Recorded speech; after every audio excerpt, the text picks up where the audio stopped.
Promotion என்ன pluses இருக்கோ அது வந்து அதை வச்சு தான் ப்ரமோட் பண்ணுறோம்.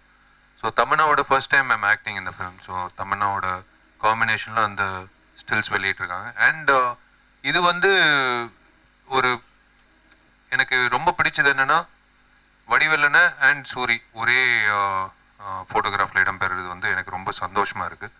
அண்ட் எனக்கு 10 வருஷம் கழிச்சு வடிவேலனோட அந்த ஃபோட்டோவில் நிற்கும் போது எனக்கு ரொம்ப ரொம்ப பெருமையாக இருந்தது. ஸோ நான் தான் சுராஜ் சார் சொன்னேன், நான் வெளியில் போய் கேள்விப்படுற விஷயங்கள் வந்து கண்டிப்பாக நம்ம ப்ரமோஷன்லேயும் சேர்த்துக்கணும்.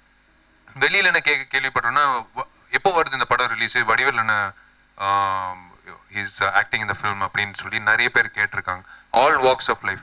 ஸோ அதான் சுராஜ் சார் சொன்னேன், அதுதான் பார்த்துட்டு இருக்காங்க. கண்டிப்பாக போஸ்டர்லேயும் சரி எல்லா வகையிலையும் வடிவேலனை வந்து ப்ரொஜெக்ட் பண்ணி அது காட்டணும். ஏன்னா அவரோட கெட்டப் வந்து இந்த படத்தில் அதுதான் ஹைலைட். அவரோட ஃபஸ்ட்டு ஷாட் நீங்கள் பார்த்த உடனே எல்லாரும் கை தட்டிடுவாங்க, எல்லாரும் சிரிச்சிருவாங்க.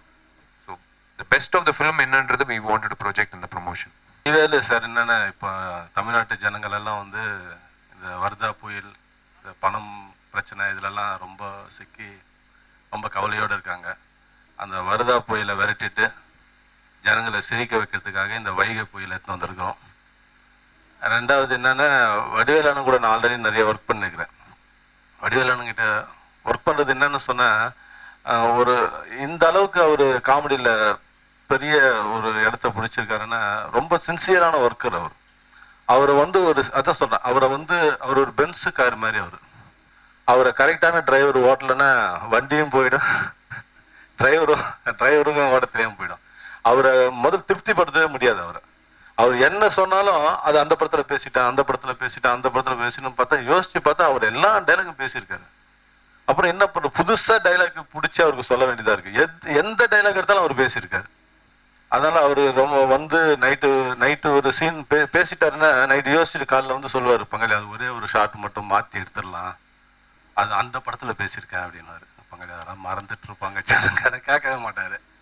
சூரி வந்து இன்னைக்கு வந்து ஒரு நல்ல தம்பி.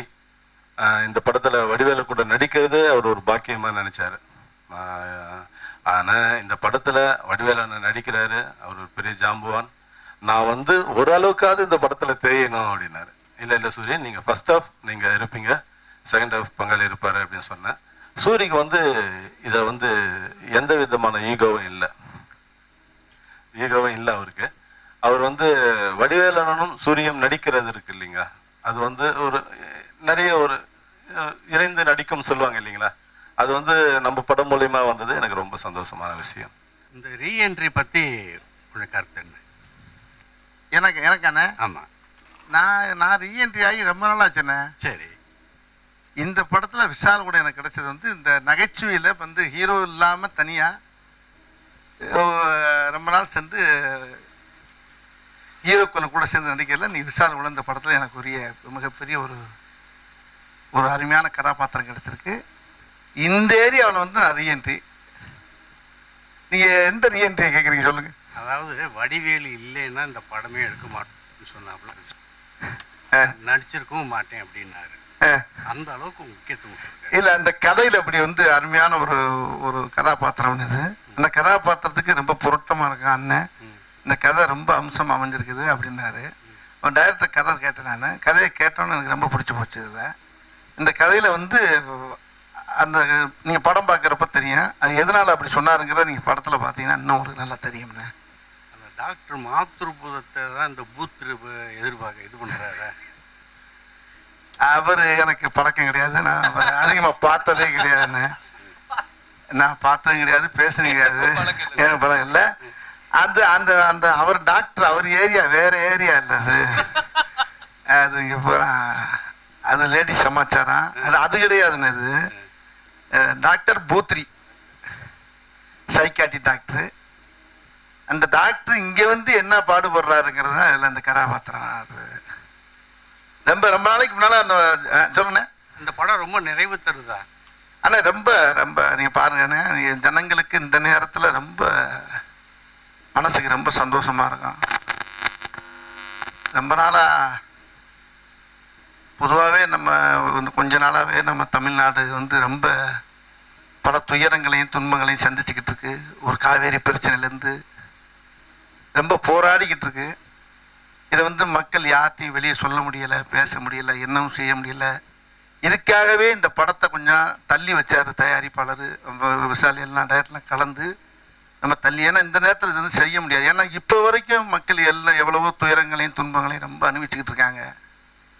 இந்த நேரத்தில் நம்ம என்னடா செய்யறோன்னு சொல்லி தயாரிப்பாளர் பயங்கர அவர் அந்த மனசு ரொம்ப அவரும் உடஞ்சிட்டாரு.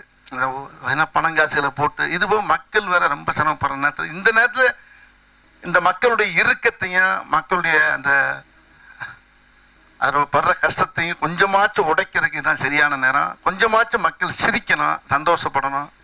இந்த கதையும் இந்த நகை காமெடியும் இதில் ரொம்ப அழகாக கலந்து வந்தனால இந்த படத்தை இந்த 23ஆம் ரிலீஸ் பண்ணலான்ற அளவுக்கு எல்லாருமா சேர்ந்து ஏற்பாடு பண்ணி இந்த படத்தை ரிலீஸுக்கு ஏற்பாடு பண்ணியிருக்காங்கண்ணே.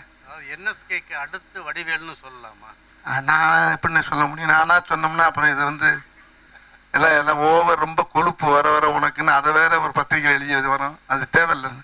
ஆனால் நான் யாரை ஒன்றுமே இல்லைன்னு, இது ஜனங்களை நம்ம எந்நேரம் சாகிற வரைக்கும் சிரிக்க வைக்கணும். அதுதான் நான் யார் மாதிரின்றது எனக்கு ரோல் மாடலே கிடையாதுண்ணே. நடிச்சுக்கிட்டு இருக்கும்போது உடம்புல யாராரோ எனக்கு தெரியாமே வந்துட்டு போகிறாங்க. இப்போ செத்து போன ஆவியெல்லாம் உள்ள வருது. அவ்வளோதான் சொல்ல முடியும்ண்ணே.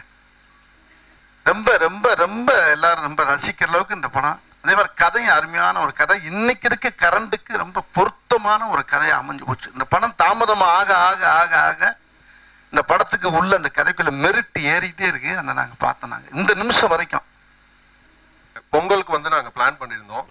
ஸோ இந்த ஹாலிடேஸை வந்து வேஸ்ட் பண்ண வேண்டாம். அது இல்லாமல் வந்து இப்போ இந்த பிஎன்சியில் பார்த்தீங்கன்னா வந்து அவங்களுக்கு என்டர்டெயின் பண்ணுற மாதிரி படங்கள் வந்து ஒரு 2 மாசமா இல்லை. ஸோ மக்கள் மேலே இருக்கிற தைரியத்தில் தான் நாங்கள் வந்து 23 ரிலீஸ் பண்ணுறோம். கண்டிப்பாக வந்து இந்த படம் வந்து பிஎன்சியில் வந்து அவங்களுக்கு வந்து ஒரு பெரிய ஒரு என்டர்டெயின்மெண்ட்டாக இருக்குங்கிறதுல வந்து ஒரு துளி கூட எங்களுக்கு டவுட்டே இல்லை. வந்ததுக்கு எல்லாம் ரொம்ப சந்தோஷம். கத்தி சண்டை வர 23 மிக பிரம்மாண்டமாக ரிலீஸ் ஆக போகுது. மெட்ராஸ் என்டர்பிரைசஸ் கேமியா ஃபிலிம்ஸ் இணைஞ்சு ரிலீஸ் பண்ணுறோம். ரொம்ப சந்தோஷமான இது ஒரு என்டர்டெயின்மெண்ட்டாக இருக்கும். டைரக்டர் சார் சொன்ன மாதிரி இப்போ இருக்கிற நம்ம வரதா சில சோகமான பிக்சர்ஸில் இருக்கும்போது இந்த படம் ஒரு மகிழ்ச்சியாகவும் காமெடியாகவும் சென்சபிளாகவும் இருக்குங்கிறது டெஃபினட்டானது. கிட்டத்தட்ட இந்த படம் வந்து தமிழ்நாட்டில் கிட்டத்தட்ட ஒரு 420 சென்டரும், ஆந்திராவில் கிட்டத்தட்ட ஒரு 850 சென்டர் வரும்னு நினைக்கிறேன். எஃப்எம்எஸில் மொத்தம் டோட்டலாக கிட்டத்தட்ட பார்த்திங்கன்னா ஒரு 1300 சென்டர் வேர்ல்டு வைடு ரிலீஸ் ஆக போகுது. அதனால் கரெக்டான ஒரு டைமில் ரிலீஸ் பண்ணுறோம் இந்த படத்தை. அதனால் இது மிகப்பெரிய ஒரு படமாக இருக்கும், என்டர்டெயின்மெண்ட்டாக இருக்கும்.